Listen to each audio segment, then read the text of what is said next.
Imagina que comprimes toda la historia del universo en un único año calendario. El Big Bang ocurre el 1 de enero a medianoche.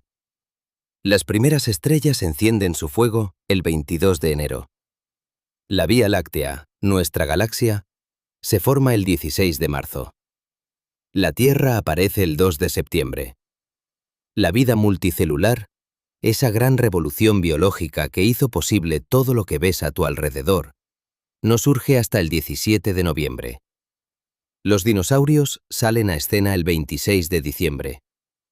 Y el Homo sapiens, el ser humano moderno, aparece el 31 de diciembre a las 22 horas, 59 minutos y 46 segundos. Toda nuestra historia escrita, desde las primeras ciudades mesopotámicas hasta los satélites que orbitan ahora mismo sobre tu cabeza, ocurre en los últimos 14 segundos antes de la medianoche del 31 de diciembre. 14 segundos. De un año entero. Prepárate, porque lo que vamos a descubrir hoy va mucho más allá de esa imagen. Esos 14 segundos no son solo un dato curioso. Son la prueba de algo que la mayoría de los seres humanos nunca asimilan verdaderamente.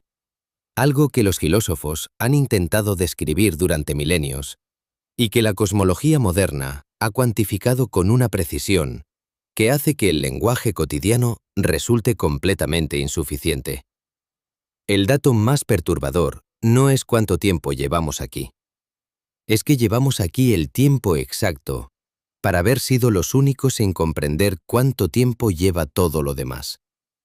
Eso es lo que hace que esos 14 segundos no sean una señal de insignificancia. Es lo que los convierte en el instante más improbable de toda la historia cósmica. ¿Alguna vez te has detenido a pensar que cuando miras el cielo nocturno, no estás mirando el presente? Estás mirando capas de pasado superpuestas. La luna tal como era hace 1 segundo y cuarto. El sol como era hace 8 minutos. La estrella más cercana, Próxima Centauri, como era hace 4,2 años. Las estrellas que ves sin telescopio como eran hace decenas, cientos, miles de años. Y las galaxias más lejanas que hemos detectado, como eran hace más de 13.000 millones de años. El cielo nocturno es el único museo donde los objetos expuestos son los originales, pero el precio de la entrada es que nunca puedes ver ninguno tal como es ahora mismo. Toda observación astronómica es arqueología temporal. Toda mirada hacia el cielo es una mirada hacia atrás. Hoy vamos a recorrer la escala del tiempo de una manera que probablemente nadie te ha mostrado antes.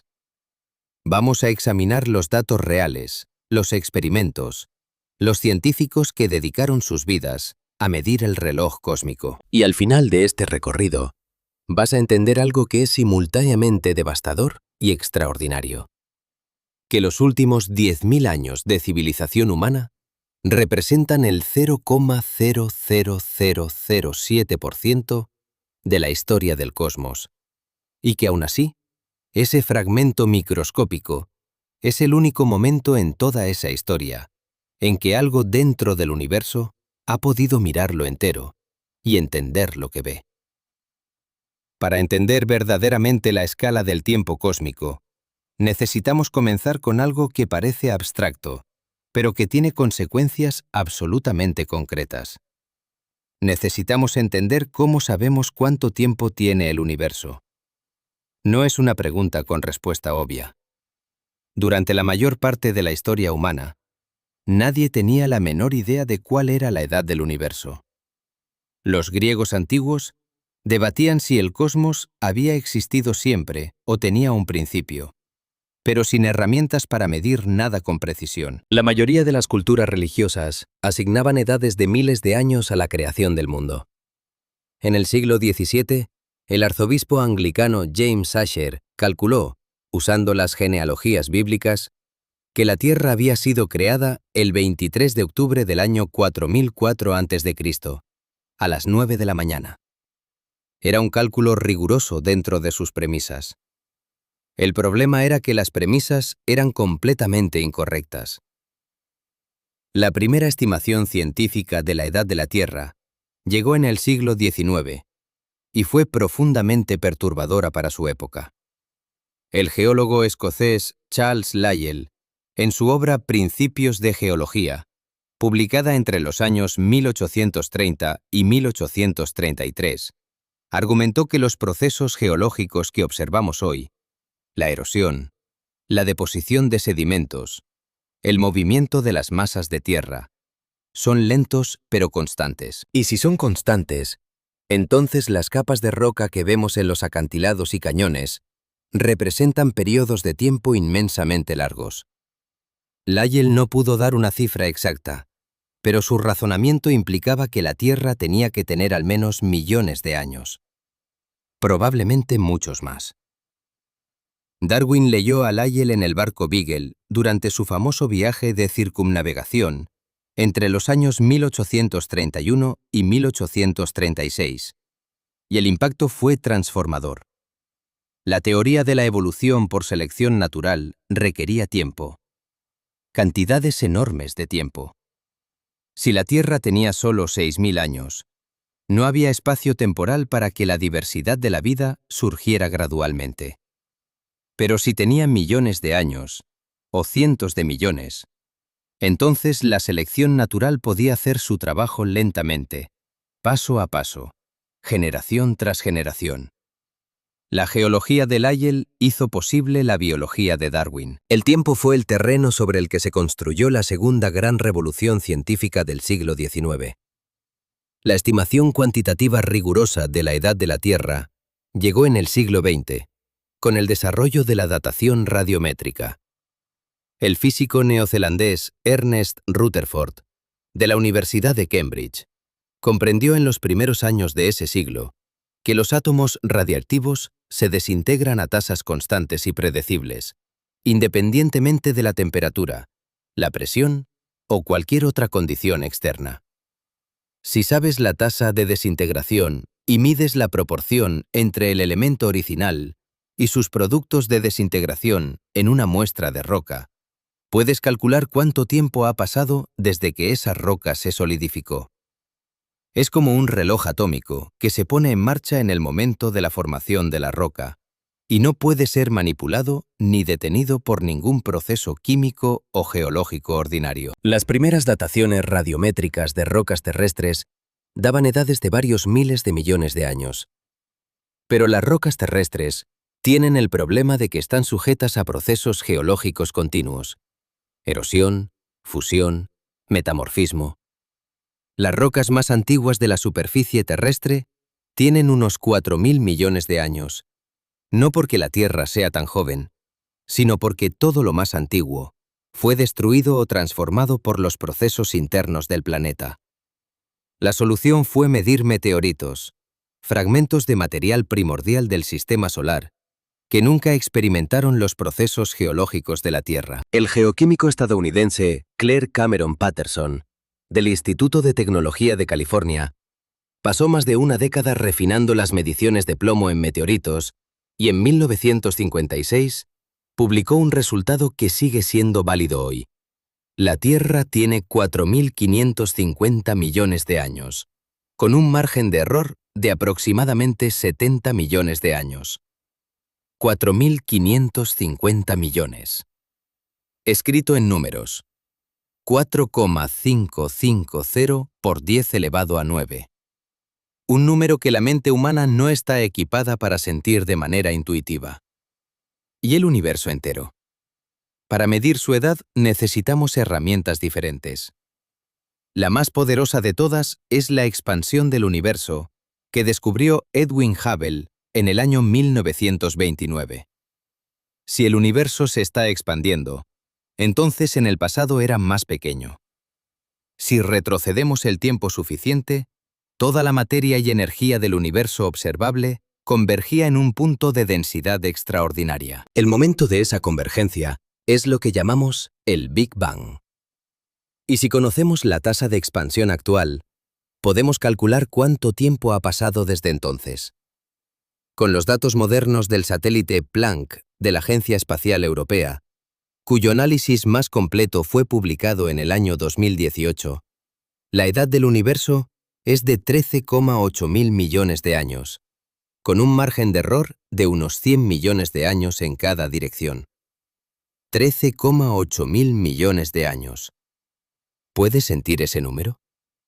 No intelectualmente. Sentirlo. La respuesta honesta es que no. Ningún ser humano puede. El cerebro humano evolucionó para manejar escalas de tiempo de días, estaciones, años, décadas. Quizás generaciones.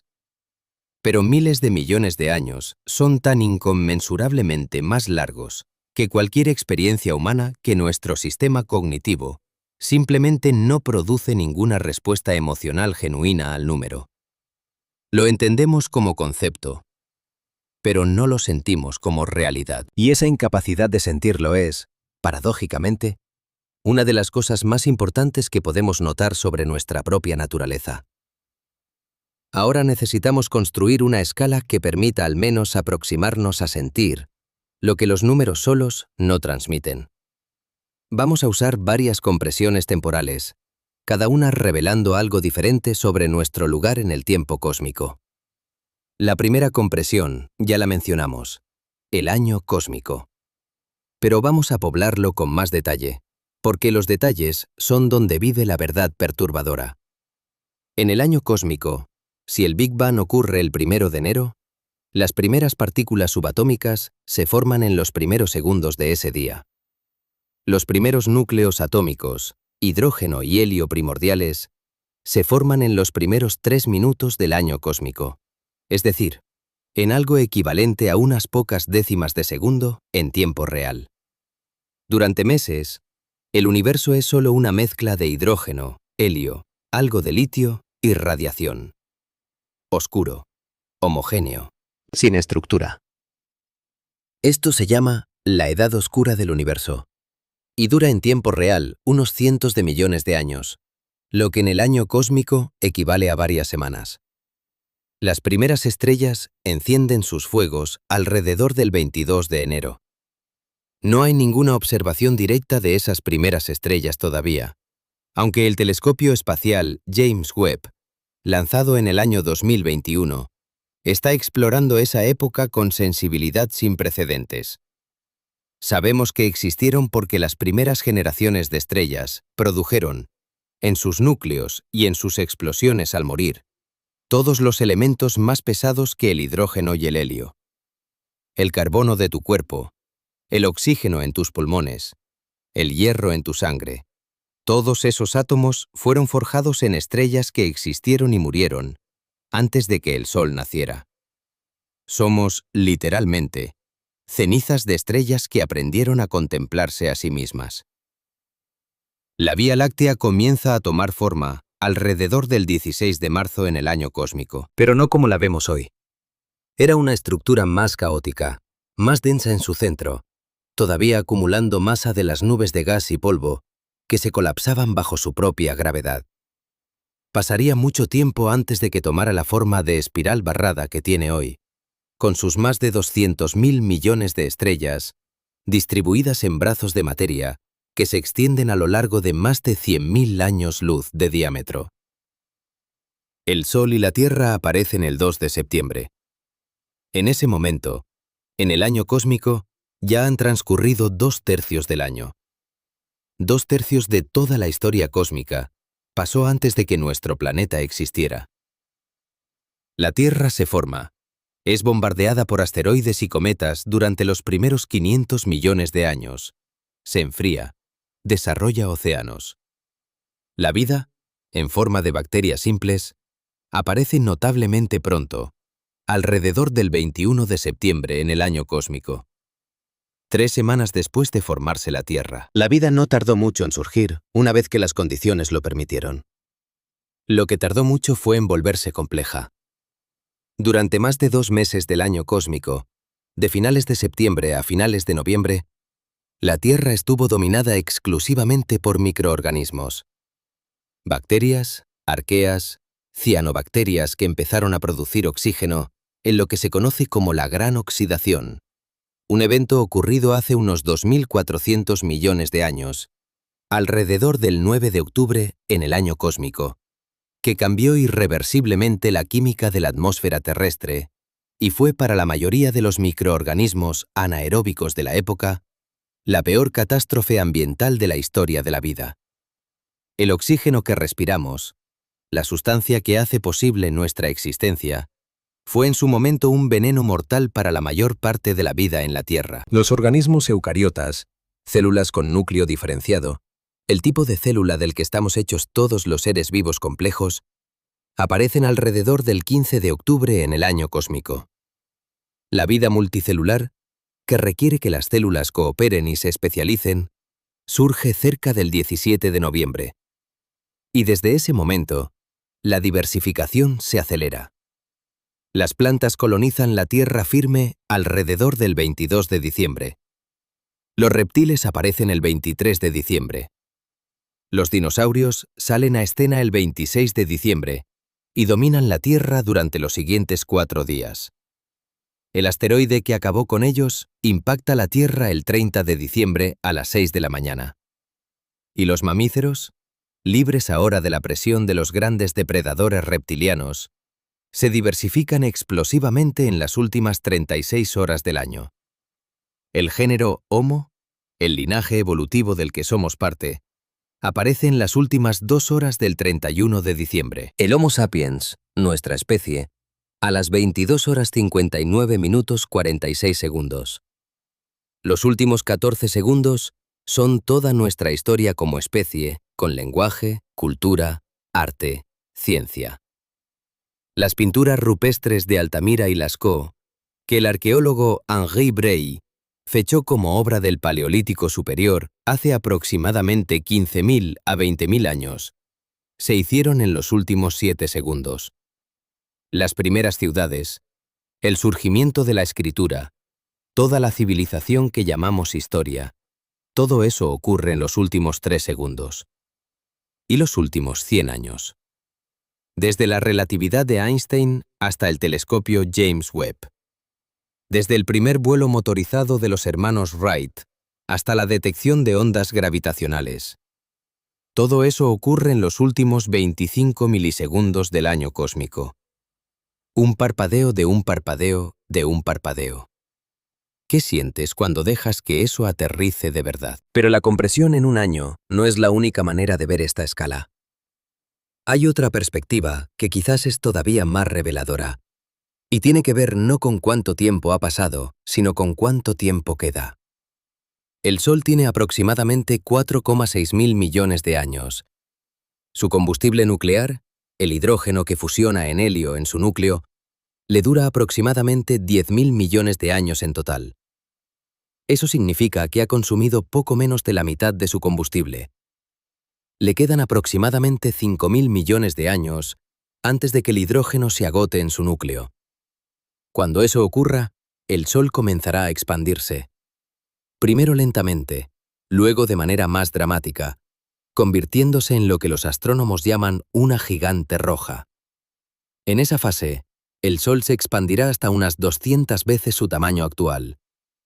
Mercurio y Venus quedarán envueltos dentro del Sol. La Tierra, según los modelos más detallados del astrónomo Klaus-Peter Schroeder de la Universidad de Guanajuato y el astrofísico Robert Conon Smith de la Universidad de Sussex, también será engullida, o en el mejor de los casos, sobrevivir en una órbita muy cercana y abrasada, con superficies fundidas y sin ninguna posibilidad de albergar vida. Esto ocurrirá hace aproximadamente 5.000 millones de años. 5.000 millones de años. El tiempo que le queda a la Tierra como planeta habitable, en condiciones razonablemente similares a las actuales, es probablemente mucho menos.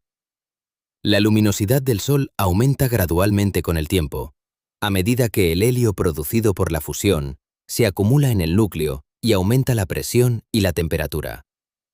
En unos 1.000 millones de años, el Sol será aproximadamente un 10% más luminoso que hoy. Eso será suficiente para iniciar una retroalimentación positiva que eventualmente evaporará los océanos terrestres. La vida como la conocemos necesita agua líquida. sin océanos, sin vida compleja en la superficie. El reloj biológico de la Tierra es, en este sentido, mucho más corto que el reloj del Sol. Aproximadamente 1.000 millones de años, no 5.000 millones. Y aquí viene el dato que pocos mencionan con suficiente énfasis. La vida animal compleja, el tipo de vida capaz de desarrollar inteligencia y tecnología, existe en la Tierra desde hace aproximadamente 550 millones de años, desde la explosión cámbrica, cuando los planes corporales fundamentales de los animales modernos surgieron en un periodo geológicamente breve. Y le quedan, en condiciones favorables, alrededor de 1.000 millones de años más. Eso significa que estamos en algo así como el tercio final de la ventana temporal de la vida animal en la Tierra. No en el comienzo, no en el medio exacto, en el tercio final. Ahora mira hacia atrás, el periodo durante el cual el universo tendrá estrellas activas y galaxias con la estructura que vemos hoy, el periodo que los astrónomos llaman la era estelar, dura aproximadamente desde el Big Bang hasta unos 100 billones de años en el futuro. 100 billones. Uno seguido de 14 ceros. Estamos en los primeros 13,8 mil millones de años de esos 100 billones. En términos porcentuales, estamos en los primeros 0,014% de la era estelar. Somos, cósmicamente hablando, una civilización extraordinariamente joven que existe en los albores del universo estelar. El físico teórico Fred Adams, de la Universidad de Michigan, y el astrónomo Greg Laughlin, de la Universidad de California en Santa Cruz, escribieron en su libro El fin de todo y la manera en que sucede, publicado en el año 1999, una descripción detallada del futuro a largo plazo del universo. Adams y Laughlin dividen la historia futura del cosmos en eras definidas por potencias de 10 en el tiempo. La era estelar, que estamos viviendo ahora, va del año 10 elevado a 6 al año 10 elevado a 14. Después viene la era degenerada, cuando solo quedan enanas blancas, enanas marrones y enanas negras en un universo oscuro y frío. Luego la era de los agujeros negros, cuando los agujeros negros son las estructuras dominantes del cosmos. Y finalmente la era oscura, después de que los agujeros negros se evaporen por radiación de Hawking, cuando el universo es un gas ultracío de partículas elementales dispersas en un espacio que se expande hacia la oscuridad permanente. Ese futuro último ocurre en escalas de tiempo de 10 elevado a 106 años. Un número que no tiene nombre en ningún idioma humano. ¿Somos demasiado pronto? ¿O somos demasiado tarde?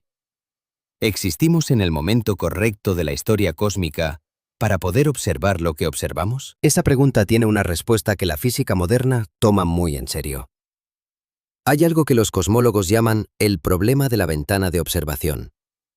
Y entenderlo requiere que pensemos en el tiempo no como un fondo neutral en que ocurren las cosas, sino como una variable que determina qué puede ser visto y qué no. El universo observable está definido por cuánto tiempo ha tenido la luz para viajar desde el Big Bang hasta nosotros. Como el universo tiene 13,8 mil millones de años, la luz más lejana que podemos recibir es la que viajó durante 13,8 mil millones de años. Pero el universo se ha expandido durante todo ese tiempo, lo que significa que las fuentes de esa luz están hoy mucho más lejos de donde estaban cuando la emitieron. El radio del universo observable es actualmente de aproximadamente 46.500 millones de años luz. Y ese horizonte define el límite absoluto de lo que podemos conocer. Ahora considera esto. Si hubiéramos existido mucho antes, digamos hace 5.000 millones de años, el universo observable habría sido más pequeño. Habría menos galaxias dentro del horizonte. Pero no solo eso. Las galaxias distantes habrían sido más jóvenes y más difíciles de detectar. El fondo cósmico de microondas, esa imagen térmica del universo primordial que tantas cosas nos ha enseñado sobre la cosmología, habría tenido una temperatura ligeramente diferente y unas fluctuaciones de densidad menos pronunciadas. Los instrumentos que necesitamos para medir las constantes fundamentales del universo, como la constante de Hubble o la constante cosmológica, requieren observar galaxias a distancias enormes. Un universo más joven ofrece una muestra más limitada. Si hubiéramos existido mucho después, digamos dentro de 100.000 millones de años, el problema sería el opuesto, pero igualmente severo. La expansión acelerada del universo, impulsada por la energía oscura, habrá empujado la mayoría de las galaxias que hoy vemos más allá del horizonte observacional. Los astrónomos del futuro lejano vivirán en un universo que parece contener solo la Vía Láctea y sus satélites más cercanos, las pocas galaxias del grupo local, que habrán fusionado en un solo sistema, bajo la influencia gravitacional mutua. Ese futuro Milk-Drómeda, el nombre que los astrónomos dan a la fusión prevista entre la Vía Láctea y la galaxia de Andrómeda en unos 4.000 millones de años, será la única isla en un océano oscuro e inaccesible. Los astrónomos de ese futuro no tendrán ninguna evidencia directa de que el universo comenzó en un Big Bang, de que contiene miles de millones de galaxias, o de que se está expandiendo aceleradamente. Toda esa información habrá quedado permanentemente fuera de su horizonte observable. Nosotros, en este momento, existimos en lo que el astrofísico Abraham Loeb, de la Universidad de Harvard, ha llamado la época dorada de la cosmología. Podemos ver el fondo cósmico de microondas. Podemos observar galaxias a distancias de miles de millones de años luz. Podemos medir la expansión del universo. Podemos detectar las fluctuaciones de densidad primordiales que dieron origen a toda la estructura del cosmos. Toda esa información está disponible ahora.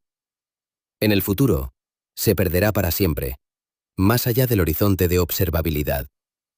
Y en el pasado, no existían organismos suficientemente complejos para aprovecharla. La ventana cósmica de observación, el periodo en que un ser consciente puede ver el universo en toda su magnificencia y entender lo que ve, es finita. Y estamos dentro de ella. ¿Coincidencia? ¿O hay algo más profundo?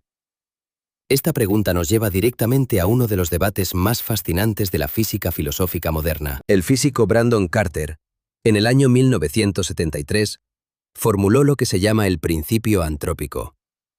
Carter presentó su argumento en una conferencia en Cracovia, Polonia, convocada para celebrar el 500º aniversario del nacimiento de Nicolás Copérnico. La ironía era deliberada. Copérnico había desplazado a la Tierra del centro del sistema solar, demostrando que no ocupamos ninguna posición privilegiada en el cosmos. Carter argumentaba que, sin embargo, hay un sentido en que nuestra posición no es totalmente ordinaria. Vivimos en condiciones compatibles con nuestra existencia.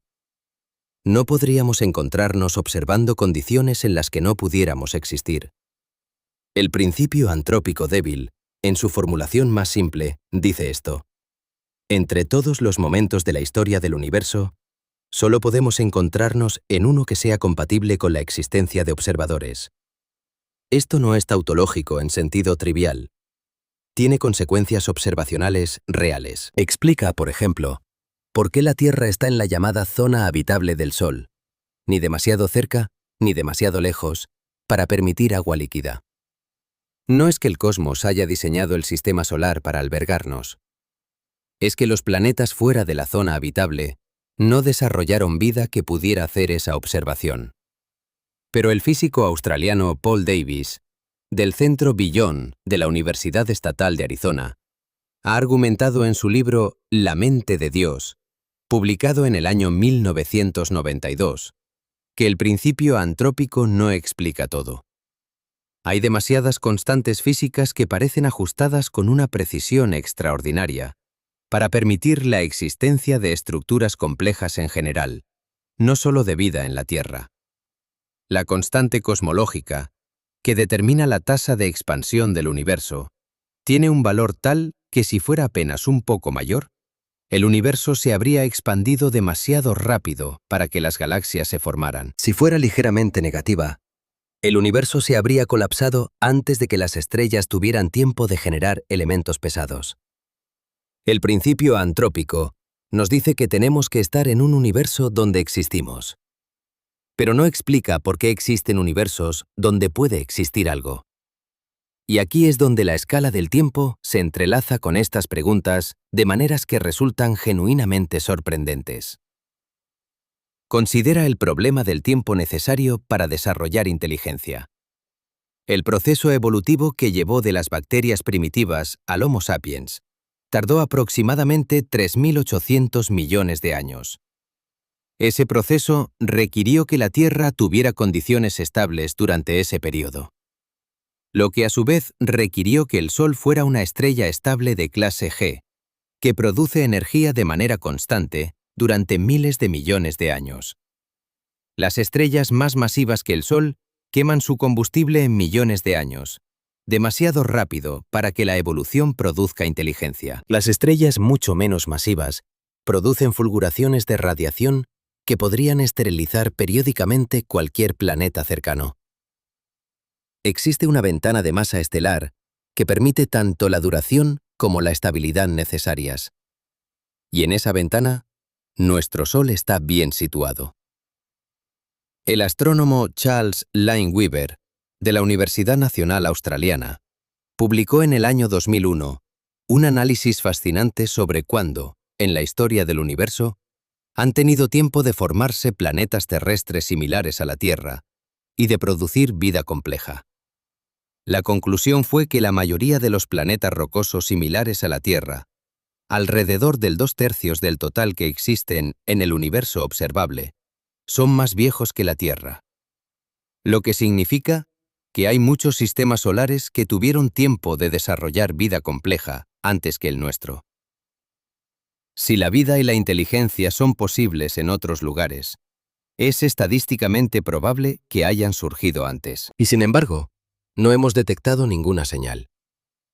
Esa paradoja, formulada originalmente por el físico Enrico Fermi en el año 1950, durante un almuerzo con colegas en el Laboratorio Nacional de Los Álamos, lleva su nombre: la paradoja de Fermi. ¿Dónde están todos? Si la inteligencia puede surgir en el universo, y si hay miles de millones de planetas donde tuvo tiempo de hacerlo antes que en la Tierra, ¿por qué el cosmos parece tan silencioso? Esta pregunta conecta la escala del tiempo con la pregunta sobre la unicidad de nuestra posición, de maneras que todavía no tenemos respuesta. Y esa ausencia de respuesta es tan informativa, a su manera, como cualquier dato positivo que pudiéramos encontrar. Vamos a hacer ahora una segunda compresión temporal, diferente de la del año cósmico. Esta vez vamos a comprimir la historia de la vida en la Tierra en un único día de 24 horas. Si la aparición de la vida en la Tierra ocurre a medianoche del día cero, los primeros microorganismos unicelulares dominan en soledad durante 17 horas. No hay nada más. 17 horas de bacterias. Luego, a las 17 horas, aparecen las células eucariotas, con su núcleo y sus orgánulos especializados. Otro avance tardará más tiempo. La multicelularidad no surge hasta las 21 horas.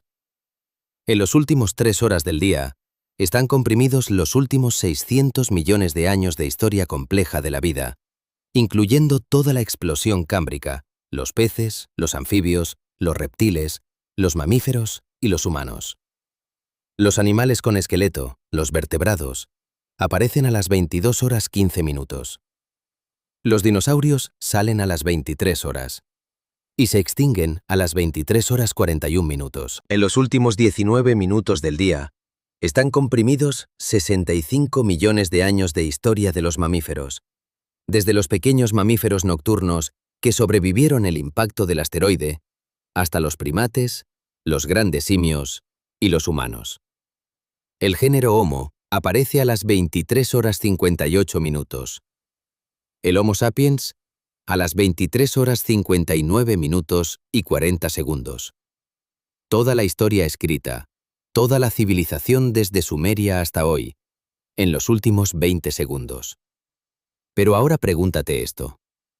En ese día comprimido de la historia de la vida en la Tierra, ¿en qué momento surgió algo capaz de entender que ese día estaba ocurriendo? ¿Cuándo apareció algo en el planeta que pudiera observar el proceso completo, desde las bacterias primitivas hasta los astrónomos modernos? Solo en los últimos 20 segundos. Solo cuando apareció el lenguaje, la escritura, la ciencia. Solo en ese parpadeo final, el proceso evolutivo produjo algo que podía mirarse a sí mismo y al cosmos que lo rodea con algo que se aproxima a la comprensión. El filósofo de la biología Daniel Dennett, de la Universidad Tufts, ha argumentado en su libro La peligrosa idea de Darwin, publicado en el año 1995, que la evolución es un proceso algorítmico ciego, sin propósito ni diseño, que sin embargo puede producir complejidad extraordinaria a partir de la simplicidad. No hay ninguna fuerza dirigiendo el proceso hacia la inteligencia. No hay ningún destino prefijado. Y sin embargo, en este planeta, en este sistema solar, en esta galaxia, después de 3.800 millones de años de prueba y error sin propósito, el proceso produjo algo capaz de entender el proceso. Eso no fue inevitable. Fue improbable. Profundamente improbable. Y aquí estamos. ¿Cuántas veces ha ocurrido esto en el universo? No lo sabemos. Quizás muchas. Quizás ninguna otra. Lo que sí sabemos es que la ventana de tiempo en que esto puede ocurrir, entre el surgimiento de las primeras estrellas de segunda generación, con suficientes elementos pesados para formar planetas rocosos, hace aproximadamente 9.000 millones de años, y la extinción de las últimas estrellas capaces de mantener planetas habitables, en el futuro lejano, define una franja temporal dentro de la cual la inteligencia es posible en principio. Estamos dentro de esa franja.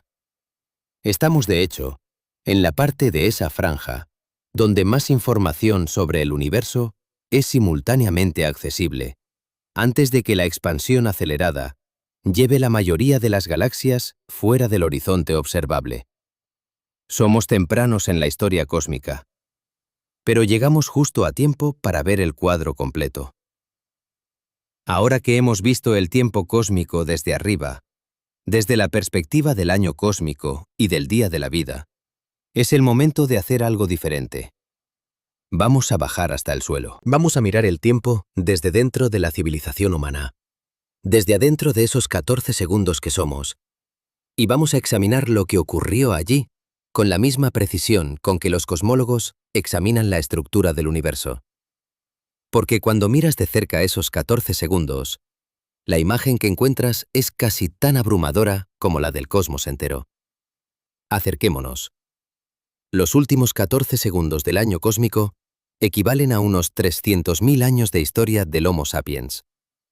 Pero la primera mitad de esos 300.000 años, los primeros 150.000 años, es prácticamente invisible para nosotros. No por falta de interés, sino porque el registro que dejaron esos seres humanos es casi nulo. Algunos huesos, algunas herramientas de piedra, indicios de comportamiento simbólico, pero nada que podamos leer, nada que cuente una historia con la densidad narrativa que exige nuestra mente. El salto cognitivo que transforma la historia humana ocurre hace unos 50.000 años, en lo que los paleoantropólogos llaman la revolución del Paleolítico Superior. En ese periodo, que en el año cósmico equivale a los últimos 2 segundos y medio antes de medianoche, los seres humanos empezaron a producir arte figurativo complejo, ornamentos personales, instrumentos musicales, enterramientos rituales.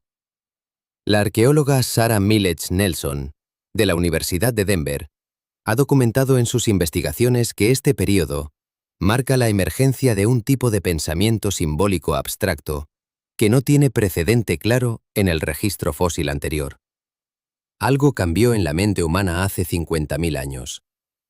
O quizás, algo que ya estaba presente en potencia, finalmente encontró las condiciones culturales y demográficas para expresarse con toda su potencia. Las pinturas de la cueva de Chauvet, en el sur de Francia, descubiertas en el año 1994 por los espeleólogos Jean-Marie Chauvet, Eliette Brunel y Christian Hiller, tienen aproximadamente 36.000 años de antigüedad. Son extraordinariamente sofisticadas. Leones en movimiento, rinocerontes pintados con sombreado para dar sensación de volumen, mamuts en perspectiva. Sus autores entendían la representación visual de una manera que los artistas europeos no recuperarían hasta el Renacimiento. 36.000 años de antigüedad. En el año cósmico, eso es menos de 2 segundos antes de medianoche. Y sin embargo, esas pinturas son tan complejas, tan llenas de intención y habilidad, que cuando el director de cine Werner Herzog las filmó en el documental La cueva de los sueños olvidados, del año 2010, describió a sus creadores como completamente modernos en términos cognitivos. No más primitivos que nosotros, Solo más alejados del tiempo que vivimos. Ahora comprimamos de nuevo. Si esos 36.000 años de arte rupestre los convertimos en un día de 24 horas, toda la historia que llamamos civilización, todo lo que ocurrió desde las primeras ciudades mesopotámicas hace unos 10.000 años hasta hoy, equivale a las últimas 6 horas y media de ese día. La escritura, inventada de manera independiente en Mesopotamia, Egipto, China y Mesoamérica, hace entre 3.500 y 5.000 años, aparece en las últimas 2 horas. La filosofía griega, el cálculo diferencial de Newton y Leibniz, la revolución científica, la industrialización, todo eso en los últimos 45 minutos. Y los últimos 100 años de física moderna, desde Einstein hasta el telescopio James Webb, en el último minuto y medio. Hay algo profundamente desorientador en estas compresiones repetidas. Cada vez que ampliamos la escala temporal, lo que parecía antiguo se convierte en algo reciente, y lo que parecía fundamental se convierte en marginal. Y sin embargo, desde dentro de cada escala, todo parece igualmente sólido, igualmente real, igualmente importante. El rey sumerio Gilgamesh, cuya épica es quizás el texto literario más antiguo que conservamos, con unos 4.200 años de antigüedad, vivió en un mundo que le parecía tan completo y tan significativo como el tuyo te parece a ti. No tenía ninguna sensación de estar en los primeros compases de algo. Se sentía, sin duda, en el centro del tiempo, como nos sentimos todos. ¿No es eso perturbador? El presente siempre se siente como el centro. Y sin embargo, desde cualquier perspectiva temporal más amplia, ningún presente es el centro. El centro está siempre en otra parte, siempre a una escala de tiempo que no podemos sentir directamente. ¿Qué significa eso para la sensación de importancia con que tratamos nuestras propias vidas? Necesitamos hablar ahora de algo que los libros de historia raramente contextualizan con suficiente honestidad. La velocidad extraordinaria a la que el cambio se ha acelerado en los últimos 200 años, comparados con todos los milenios anteriores. Porque esa aceleración es, en sí misma, uno de los datos más reveladores sobre nuestra posición en el tiempo cósmico.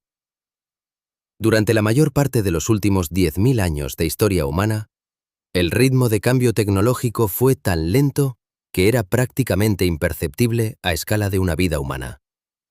Un agricultor egipcio del año 3000 a.C. cultivaba sus campos con métodos que no eran radicalmente diferentes de los que usaban sus bisabuelos, y sus bisnietos usarían métodos no radicalmente diferentes de los suyos. El conocimiento se transmitía oralmente y mediante práctica directa. Las innovaciones ocurrían, pero en escalas de siglos o milenios, no de décadas. La velocidad de cambio tecnológico era aproximadamente constante y baja durante la mayor parte de la historia. Luego algo cambió. La revolución científica del siglo XVII, con figuras como Galileo Galilei en Pisa, Johannes Kepler en Praga y Isaac Newton en Cambridge, estableció por primera vez un método sistemático para acumular conocimiento verificable sobre el mundo natural. El conocimiento ya no se transmitía solo como autoridad heredada. Se construía activamente mediante experimentación, se comunicaba mediante publicaciones, y se acumulaba de generación en generación de manera verificable y reproducible. Esa acumulación tiene una consecuencia matemática inevitable. Cuando el conocimiento se construye sobre sí mismo de manera verificable, su crecimiento tiende a ser exponencial. El economista e historiador de la tecnología Robert Gordon, de la Universidad Northwestern, ha documentado en su obra El ascenso y la caída del crecimiento americano, publicada en el año 2016, algo que resulta a la vez impresionante y sobrio. El periodo de mayor aceleración tecnológica en la historia humana, medida en términos del impacto en la vida cotidiana, fue aproximadamente entre el año 1870 y el año 1970. 100 años. Un siglo. En ese periodo, los seres humanos pasaron de no tener electricidad, ni agua corriente, ni antibióticos, ni aviones, ni radio, ni televisión, ni teléfonos en sus hogares, a tener todo eso. La esperanza de vida en los países industrializados pasó de aproximadamente 40 años a más de 70. La mortalidad infantil cayó de más del 20% a menos del 2%. Ningún siglo anterior había transformado las condiciones materiales de la vida humana de manera ni remotamente comparable. Y ese siglo, ese periodo extraordinario de transformación, ocupa en el año cósmico aproximadamente 5 milisegundos. 5 milésimas de segundo. De un año entero. Pero hay algo todavía más llamativo que Gordon señala. Después de ese siglo extraordinario, la velocidad de mejora en los indicadores fundamentales de calidad de vida se desaceleró en los países desarrollados. El progreso continuó, pero no a la misma tasa explosiva. Las innovaciones más recientes, el smartphone, Internet, las redes sociales, han transformado la comunicación y el entretenimiento, pero su impacto en la esperanza de vida, en la mortalidad infantil, en las horas de trabajo necesarias para alimentar a una familia, ha sido menor que el de la electricidad, los antibióticos o el agua potable. Esto no quiere decir que el progreso se haya detenido, sino que el progreso de diferentes tipos tiene diferentes impactos, y los impactos más fundamentales en las condiciones de supervivencia humana ocurrieron en esos 5 milisegundos cósmicos del siglo entre 1870 y 1970. ¿Qué nos dice esto sobre dónde estamos en el tiempo? Quizás que no estamos en el final ni en el comienzo, sino en una inflexión. Un momento donde algunas revoluciones ya ocurrieron y otras todavía no. Un momento de transición en que la velocidad del cambio es alta, pero su dirección todavía no está clara. La biología molecular, la computación cuántica, la fusión nuclear controlada, la inteligencia artificial general si llega a materializarse, todas esas tecnologías en desarrollo apuntan a otro periodo de transformación acelerada. Pero a diferencia del siglo entre 1870 y 1970, los cambios que se avecinan afectarán no solo las condiciones materiales de la vida, sino quizás la propia naturaleza de lo que significa ser humano. Y esa es una inflexión de un tipo diferente. ¿En qué punto del arco histórico nos encontramos tú y yo ahora mismo? ¿Somos los últimos antes de algo fundamentalmente nuevo? ¿O somos los primeros de ese algo nuevo sin saberlo todavía? Vamos a cambiar de escala completamente. Hasta ahora hemos hablado de miles de millones de años y de siglos. Ahora vamos a hablar de lo más pequeño que el tiempo puede ser. Porque la escala temporal no solo se extiende hacia el pasado y el futuro lejanos, también se extiende hacia lo infinitesimalmente breve. Y en esos extremos brevísimos del tiempo, la física encuentra cosas que son tan extrañas como cualquier cosa que hayamos visto en los extremos de la escala larga. El tiempo más corto que la física actual puede medir con precisión es del orden de un yoctosegundo, que es 10 elevado a menos 24 segundos. En el año 2023, investigadores del Instituto Max Planck de Física Nuclear en Heidelberg lograron medir el tiempo que tarda un fotón en cruzar una molécula de hidrógeno. Aproximadamente 2 yoctosegundos. Ese es el récord de la medición temporal más precisa de la historia. 2 yoctosegundos. Una fracción de tiempo tan pequeña que si ampliáramos un segundo hasta que tuviera el tamaño del universo observable, 93.000 millones de años luz de diámetro, un yoctosegundo tendría el tamaño de aproximadamente 1 metro. 1 metro dentro de 93.000 millones de años luz. Pero incluso eso está muy lejos del límite fundamental del tiempo que la física postula. Ese límite es el llamado tiempo de Planck, que es aproximadamente 5,4 por 10 elevado a menos 44 segundos. El tiempo de Planck es el período más corto que tiene significado físico dentro de la física conocida. A escalas de tiempo menores que el tiempo de Planck, las nociones actuales de espacio y tiempo dejan de ser aplicables. Necesitaríamos una teoría de gravedad cuántica para describir lo que ocurre, y todavía no tenemos esa teoría. El tiempo de Planck marca el límite inferior del tiempo físicamente significativo, de la misma manera que la velocidad de la luz marca el límite de la velocidad. Es una frontera fundamental de la física, no una limitación tecnológica. Para dar una idea de lo pequeño que es el tiempo de Planck, considera esto. Si un tiempo de Planck durara 1 segundo, entonces un segundo real duraría aproximadamente 10 elevado a 44 segundos. Y 10 elevado a 44 segundos es un número inimaginablemente mayor que la edad del universo en segundos, que es de aproximadamente 4 por 10 elevado a 17 segundos. La diferencia entre la escala de Planck y la escala humana es mayor que la diferencia entre la escala humana y la escala del universo observable.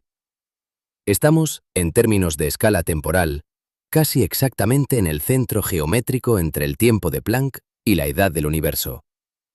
Somos seres de mediana escala en el tiempo, igual que somos seres de mediana escala en el espacio. El físico teórico Max Tegmark, del Instituto Tecnológico de Massachusetts, ha explorado esta idea en su libro Nuestra realidad matemática, publicado en el año 2014. Tegmark argumenta que la posición de los seres conscientes en el punto medio de las escalas disponibles no es completamente accidental.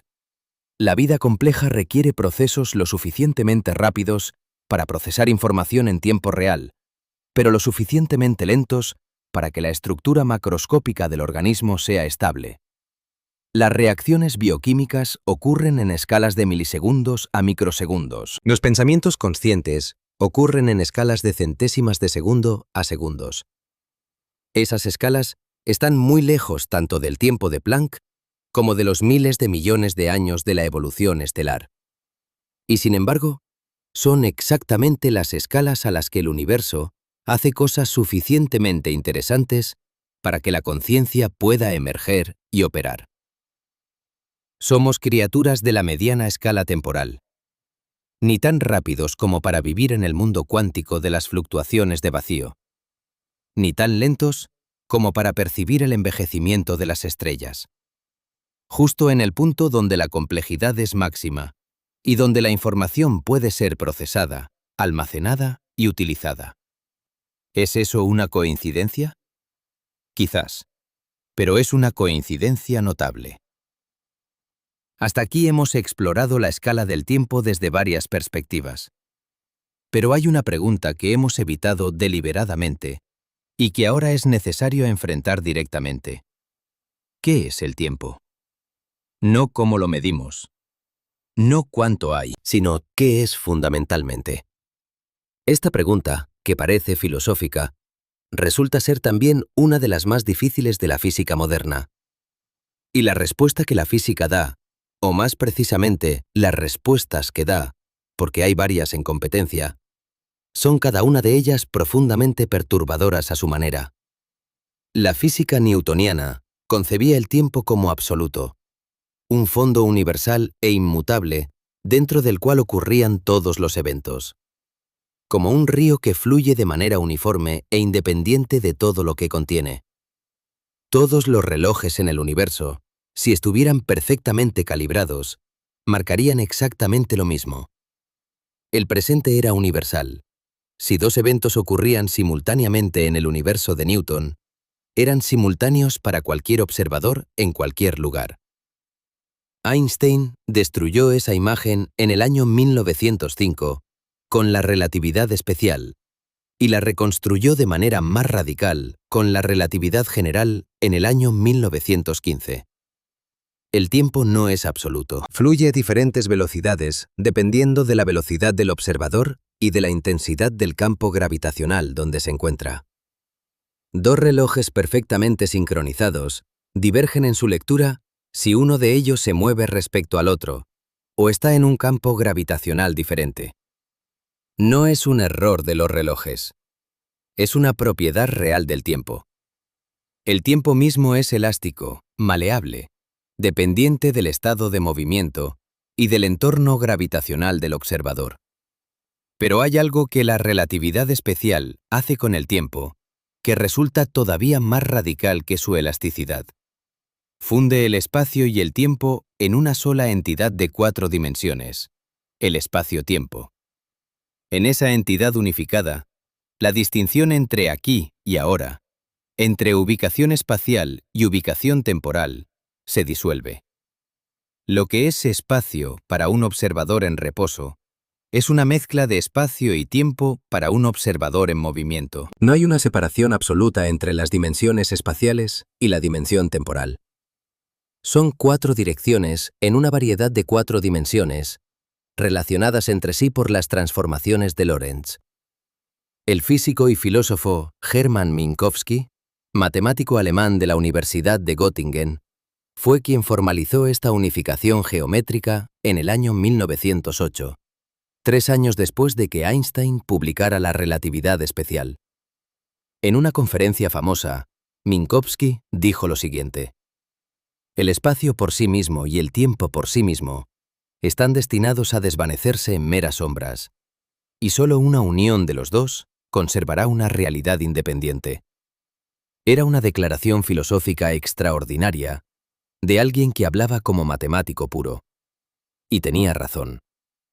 En el espacio-tiempo de 4 dimensiones de Minkowski y Einstein, todos los eventos, pasados, presentes y futuros, existen simultáneamente como puntos en una variedad geométrica. No es que el futuro todavía no haya ocurrido en ningún sentido profundo. El futuro existe como región del espacio-tiempo. Simplemente es la región a la que no hemos llegado todavía en nuestra trayectoria a lo largo de la dimensión temporal. Esta visión tiene un nombre en física: el bloque universo, o el universo estático de bloque. El universo es un bloque cuadridimensional de eventos, y lo que llamamos flujo del tiempo es la experiencia subjetiva que tienen los sistemas que se mueven a lo largo de la dimensión temporal dentro de ese bloque. Sé lo que estás pensando ahora mismo. Si el futuro ya existe como región del espacio-tiempo, ¿eso no elimina el libre albedrío? ¿No convierte toda la historia en algo predeterminado? Esta es una de las consecuencias filosóficas más inquietantes de la física relativista, y los físicos tienen opiniones genuinamente diversas sobre cómo interpretarla. El físico Julian Barbour, En su libro El fin del tiempo, publicado en el año 1999, lleva la idea del bloque universo hasta su conclusión más radical. El tiempo no existe como entidad fundamental. Lo que existe son configuraciones del universo, instantáneas del estado de todo lo que hay. Y lo que llamamos tiempo es la secuencia de esas instantáneas ordenadas por sus relaciones causales. Barbour llama a estas instantáneas a horas y argumenta que todas existen igualmente, sin que ninguna sea más real que otra, por estar en el pasado o en el futuro. La mecánica cuántica, sin embargo, complica enormemente esta imagen. La ecuación de Schrödinger, que describe la evolución temporal de los sistemas cuánticos, es perfectamente reversible en el tiempo. Si inviertes la dirección del tiempo en la ecuación, obtienes una ecuación igualmente válida. Las leyes cuánticas fundamentales son simétricas respecto al tiempo. Y sin embargo, el mundo macroscópico que experimentamos tiene una dirección temporal clara. El pasado es diferente del futuro. Los huevos se rompen, pero no se recomponen. El calor fluye de los objetos calientes a los fríos, no al revés. Los recuerdos son del pasado, no del futuro. La flecha del tiempo es una característica robusta y universal de nuestra experiencia. ¿De dónde viene esa flecha? La respuesta más aceptada actualmente involucra la termodinámica y la entropía. Las leyes fundamentales de la física son simétricas en el tiempo, pero el universo comenzó en un estado de entropía excepcionalmente baja, una condición de orden inicial extremo, inmediatamente después del Big Bang. Desde ese estado inicial ordenado, el universo evoluciona hacia estados de mayor entropía, mayor desorden. Esa evolución de bajo a alto desorden es lo que define la dirección del tiempo que experimentamos. La flecha del tiempo es, en última instancia, una consecuencia de las condiciones iniciales del universo, no de las leyes físicas en sí mismas. ¿Por qué el universo comenzó en un estado de entropía tan baja? El cosmólogo Roger Penrose, de la Universidad de Oxford, Premio Nobel de Física en el año 2020, ha argumentado que la especificidad de ese estado inicial es extraordinariamente improbable desde una perspectiva puramente estadística. En su libro El camino a la realidad, publicado en el año 2004, Penrose calcula que la probabilidad de que el Big Bang produjera un universo con la entropía inicial que el nuestro tenía es de aproximadamente 1 entre 10 elevado a 10 elevado a 123. Un número tan absurdamente pequeño que no puede ser expresado en ningún formato tipográfico convencional. Si escribieras los ceros de ese número en papel, necesitarías muchos más átomos de papel que los que existen en el universo observable. Penrose concluye que la baja entropía inicial del universo requiere alguna explicación, y que esa explicación todavía no tenemos. ¿Existe el tiempo? ¿Fluye verdaderamente o es solo nuestra ilusión de movimiento dentro de una estructura que está completamente determinada? ¿La flecha del tiempo es una ley fundamental o un accidente histórico de las condiciones iniciales del Big Bang? Estas preguntas no tienen respuestas definitivas aún. Y su apertura dice algo importante sobre cuánto nos queda por entender. Ahora quiero que hagamos juntos algo que raramente hacemos con suficiente seriedad. Calcular, en términos concretos, cuán improbable es nuestra existencia en el tiempo. No en términos abstractos. En términos de números reales, Bukbami, de la manera más concreta posible. El universo observable tiene aproximadamente 4 por 10 elevado a 17 segundos de edad, o sea, 13,8 mil millones de años convertidos a segundos. La civilización humana con escritura tiene aproximadamente 5.000 años, que son aproximadamente 1,6 por 10 elevado a 11 segundos. La probabilidad de que, eligiendo un segundo al azar dentro de la historia del universo, cayeras dentro del período de la civilización escrita es de 1,6 por 10 elevado a 11 dividido por 4 por 10 elevado a 17. Eso es 4 por 10 elevado a menos 7. 0,0004%. Pero eso no es toda la improbabilidad. También necesitas caer en el planeta correcto, dentro de la estrella correcta, dentro de la galaxia correcta. El universo observable contiene aproximadamente 2 billones de galaxias. Nuestra galaxia contiene algo entre 200.000 millones y 400.000 millones de estrellas. Alrededor de un 20% de esas estrellas tienen planetas en la zona habitable. Y una fracción desconocida, pero que los datos del telescopio Kepler de la NASA sugieren que podría ser de al menos el 40%. De esos planetas en zonas habitables, tienen características físicas compatibles con la existencia de agua líquida en superficie. Solo en nuestra galaxia podría haber entre 10.000 millones y 40.000 millones de planetas potencialmente habitables. Pero habitables no significa habitados. Y habitados no significa que albergan vida inteligente. Y vida inteligente no significa civilización tecnológica. Cada uno de esos pasos es una filtración, un cuello de botella evolutivo, que reduce enormemente la fracción de planetas donde podría ocurrir lo que ocurrió aquí. El astrofísico David Kipping, de la Universidad de Columbia, publicó en el año 2004 un análisis estadístico bayesiano de los datos disponibles sobre la aparición de la vida y la inteligencia en la Tierra. Su conclusión fue que, dado el tiempo que tardó en aparecer la vida simple después de que la Tierra se formó, la aparición de vida simple probablemente no es el paso más difícil. Ocurrió rápido en la Tierra. El paso verdaderamente difícil, el cuello de botella real, parece ser la transición de la vida simple a la vida inteligente, que tardó casi 4.000 millones de años. Eso sugiere que la inteligencia es rara. No imposible, pero rara. Posiblemente extraordinariamente rara. Si la inteligencia es rara, entonces la probabilidad de que, eligiendo un momento al azar en la historia del universo observable, ese momento fuera un momento en que algún ser inteligente existiera y pudiera hacerse preguntas sobre el cosmos, es pequeña. Muy pequeña. Y sin embargo, aquí estás tú, en este momento, leyendo estas palabras y haciéndote exactamente esas preguntas. No hay nada en las leyes de la física que diga que tienes que existir. No hay ninguna necesidad lógica de que haya seres conscientes en este universo. Y sin embargo los hay. Y uno de ellos, en este instante específico, dentro de 13,8 mil millones de años de historia, eres tú. ¿Cómo procesas eso? No intelectualmente, emocionalmente. ¿Qué hace con tu sensación de importancia o de insignificancia el hecho de que tu existencia, medida frente a la historia completa del cosmos, sea tan improbable como para ser casi imposible, y que al mismo tiempo sea el único punto de esa historia que puede observarla desde dentro?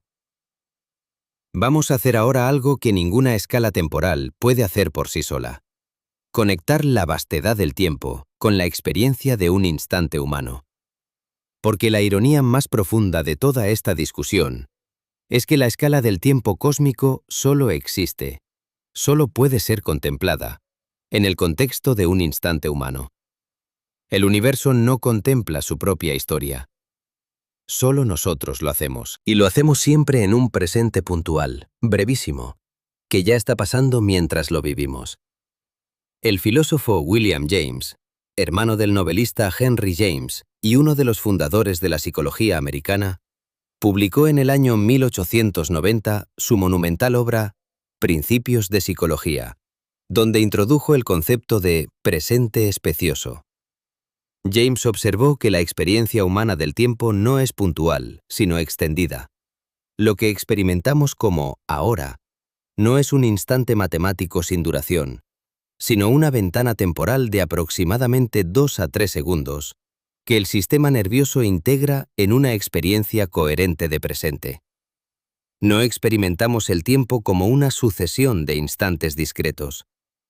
Lo experimentamos como una melodía, donde cada nota tiene sentido en relación con las que acaban de sonar y las que están a punto de sonar. El neurocientífico Ernst Poppel, del Instituto Ludwig Maximilian de la Universidad de Múnich, refinó esta idea a lo largo de décadas de investigación sobre la percepción temporal.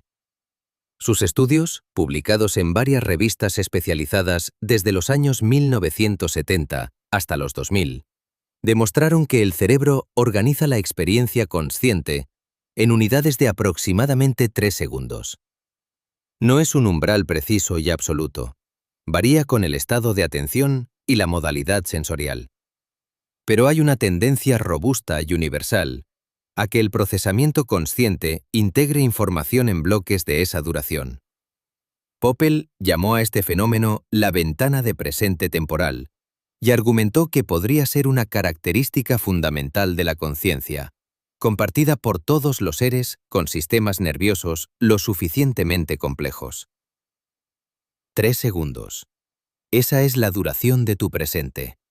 3 segundos de los 13,8 mil millones de años de la historia del universo. 3 segundos de los 4.550 millones de años de la historia de la Tierra. 3 segundos de los 300.000 años del Homo sapiens. Y en esos 3 segundos, en ese presente que en este momento estás viviendo mientras lees estas palabras, todo el peso de esa historia es accesible a tu mente. No como experiencia directa, sino como conocimiento, como narrativa, como estructura conceptual que tu cerebro puede manipular, explorar y contemplar. Los 3 segundos de tu presente contienen, potencialmente, la historia completa del cosmos. No porque puedas sentirlos todos simultáneamente, sino porque la estructura cognitiva que construyó esa historia vive en tu cerebro, y tu cerebro vive en tu presente. Eres el punto de intersección entre el instante y la eternidad. El lugar donde el tiempo cósmico y el tiempo vivido se encuentran. El poeta T.S. Eliot, en su poema 4 cuartetos, publicado entre los años 1936 y 1942, escribió una línea que los físicos a veces citan con sorpresa. El tiempo presente y el tiempo pasado, ambos quizás están presentes en el tiempo futuro. Y el tiempo futuro, contenido en el tiempo pasado. No era física, pero capturaba intuitivamente algo que la física relativista confirma, que la estructura del espacio-tiempo hace que pasado, presente y futuro sean aspectos de una misma geometría, no estados sucesivos de una realidad que solo existe en el presente. ¿Qué significa vivir conscientemente en ese presente de 3 segundos, sabiendo todo lo que ahora sabes sobre la escala temporal en que ese presente está embebido? Ahora que hemos recorrido el tiempo desde el Big Bang hasta el presente de 3 segundos, desde la escala de Planck hasta la muerte térmica del universo, es el momento de hacer algo que los documentales científicos raramente hacen con suficiente coraje: confrontar directamente lo que los científicos saben y que todavía no pueden explicar sobre el tiempo. Porque hay grietas en nuestra comprensión que son tan profundas como cualquier cosa que hayamos descubierto. El primero de estos problemas sin resolver es el que los filósofos llaman el problema de la dirección del tiempo, y que ya mencionamos brevemente en términos de la entropía y las condiciones iniciales del Big Bang. Pero la profundidad del problema va más allá de la termodinámica. La pregunta es esta. Si las leyes fundamentales de la física son simétricas en el tiempo, si la física cuántica y la relatividad funcionan igualmente bien hacia adelante que hacia atrás en el tiempo, ¿por qué nuestra experiencia del tiempo es tan absolutamente asimétrica? Recordamos el pasado pero no el futuro. Las causas preceden a los efectos. Los sistemas evolucionan hacia mayor desorden, nunca hacia menor. El tiempo tiene una dirección clara e inequívoca en todo lo que experimentamos. Y sin embargo, ninguna ley fundamental del universo requiere que esa dirección exista. El físico y divulgador científico Sean Carroll, del Instituto Tecnológico de California, dedicó su libro De la eternidad aquí, publicado en el año 2010, a este problema. Carroll argumenta que la asimetría del tiempo es real y no ilusoria, pero que su origen está en las condiciones iniciales del universo, no en las leyes de la física. El Big Bang creó un universo en un estado de entropía extraordinariamente baja. Desde ese estado inicial ordenado, la evolución natural de cualquier sistema físico es hacia mayor desorden. Y esa tendencia hacia el desorden es lo que crea la flecha del tiempo. Pero Carroll admite que la pregunta de por qué el Big Bang tuvo esa entropía inicial tan baja permanece sin respuesta satisfactoria. Es posiblemente la pregunta más profunda sobre el tiempo que tenemos.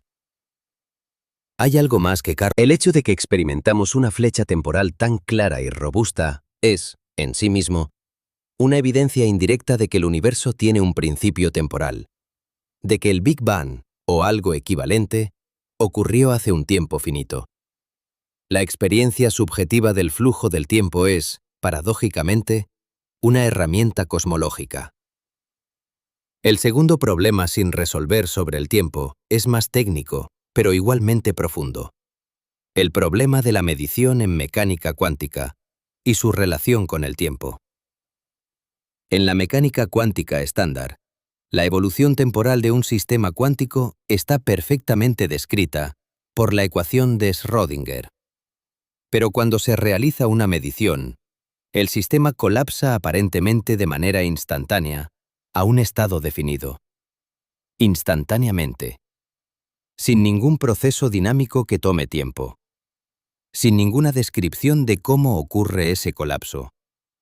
Solo un antes y un después, sin transición. El físico John Bell, que pasó la mayor parte de su carrera en el CERN en Ginebra, y cuyo teorema de desigualdades publicado en el año 1964, cambió permanentemente la comprensión de la mecánica cuántica, expresó su incomodidad con el problema de la medición, con una honestidad que es notable viniendo de alguien de su estatura.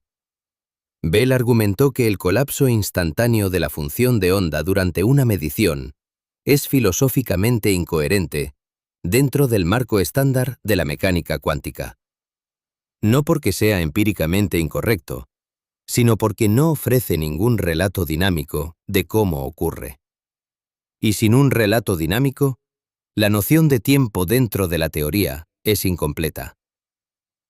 ¿Y el tercer problema? El tiempo en la gravedad cuántica. Cuando los físicos intentan combinar la relatividad general con la mecánica cuántica para crear una teoría de gravedad cuántica, se encuentran con algo extraordinario.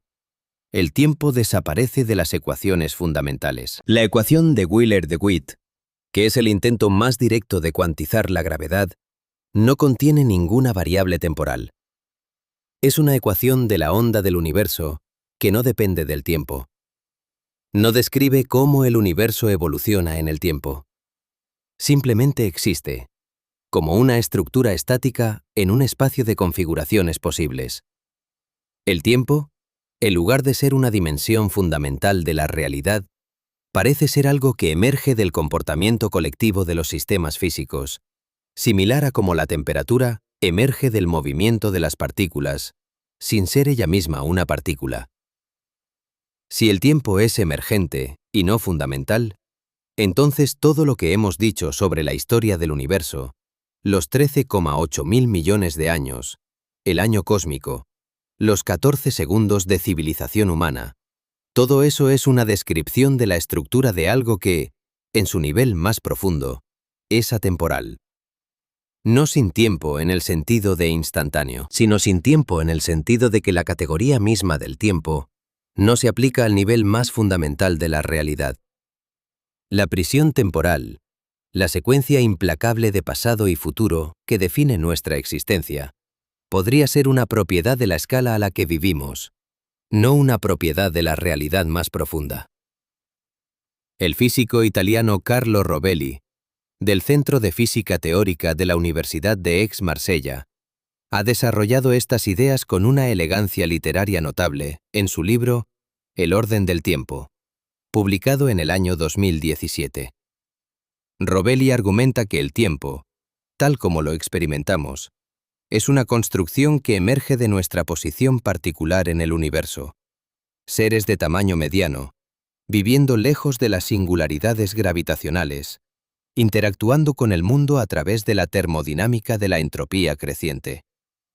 Desde nuestra perspectiva, el tiempo fluye hacia el futuro con una urgencia que se siente absoluta e irreversible. Desde la perspectiva de la física más profunda, esa urgencia es una ilusión generada por nuestra escala particular de existencia. No una ilusión en el sentido de falsa, sino una ilusión en el sentido de que captura algo real sobre nuestra perspectiva, pero no sobre la realidad más fundamental. ¿Puedes vivir con eso? ¿Puedes sentarte con la idea de que el tiempo que experimentas como lo más real e inmediato de tu existencia, ese flujo implacable que convierte el futuro en presente y el presente en pasado, podría ser un fenómeno emergente de tu escala particular, sin que eso lo haga menos real para ti? Yo pienso que sí. Porque la emergencia no elimina la realidad. La temperatura es emergente. El color es emergente. La conciencia posiblemente es emergente. Y ninguna de esas cosas es menos real por ser emergente. Llegamos ahora a una parte de esta historia que los documentales de divulgación científica suelen pasar por alto. Quizás porque incomoda a quienes prefieren narrativas limpias de progreso continuo. La historia de cómo aprendimos a medir el tiempo está llena de errores, controversias y callejones sin salida que fueron durante décadas tan plausibles como las respuestas correctas. Tomemos el caso de la edad de la Tierra. William Thomson, conocido como Lord Kelvin, fue uno de los físicos más grandes del siglo XIX. Formuló las leyes de la termodinámica junto con Rudolf Clausius. Inventó la escala de temperatura absoluta que lleva su nombre. Fue un genio genuino y un científico extraordinariamente riguroso. Y calculó que la Tierra tenía entre 20 millones y 100 millones de años, basándose en la tasa de enfriamiento de un planeta originalmente fundido. Su argumento era físicamente impecable, dado lo que se sabía entonces. Y estaba completamente equivocado. El problema era que Thomson no conocía la radiactividad. La Tierra tiene en su interior una fuente de calor que Thomson no podía sospechar: la desintegración de elementos radiactivos como el uranio, el torio y el potasio. Esa fuente de calor interno hace que la Tierra se enfríe mucho más lentamente de lo que Thomson calculó. Y por tanto la Tierra puede ser mucho más vieja de lo que su cálculo permitía. Cuando Ernest Rutherford presentó por primera vez las dataciones radiométricas, que sugerían una edad de miles de millones de años, Thomson ya era anciano y se resistió vigorosamente. El científico más respetado de su generación pasó sus últimos años defendiendo una estimación que resultó ser equivocada por un factor de 100. La historia es importante no para burlarse de Thomson, cuyo error fue honesto e intelectualmente coherente con el conocimiento disponible, sino para recordar que incluso los mejores científicos operan con modelos incompletos. Thomson no sabía lo que no sabía. Y nosotros tampoco sabemos lo que no sabemos. Lo que hoy presentamos como el cuadro correcto de la historia temporal del universo podría contener errores análogos al de Thomson, razonablemente coherentes con lo que conocemos, pero equivocados por factores enormes porque ignoramos algo fundamental. ¿Qué podría ser ese algo fundamental que ignoramos? Una posibilidad que algunos físicos teóricos han explorado es que la constante de Hubble, el parámetro que describe la tasa de expansión del universo y que es la base de nuestra estimación de su edad, podría no ser verdaderamente constante. Hay una discrepancia perturbadora, conocida como la tensión de Hubble, entre las mediciones de la constante de Hubble derivadas del fondo cósmico de microondas y las mediciones derivadas de estrellas y galaxias cercanas. Las primeras dan un valor de aproximadamente 67 km por segundo por megaparsec. Las segundas dan un valor de aproximadamente 73 km por segundo por megaparsec. La diferencia parece pequeña en términos absolutos, pero las mediciones son suficientemente precisas para que esa diferencia sea estadísticamente significativa. En la comunidad de cosmólogos, esta discrepancia está generando un debate creciente que todavía no tiene resolución.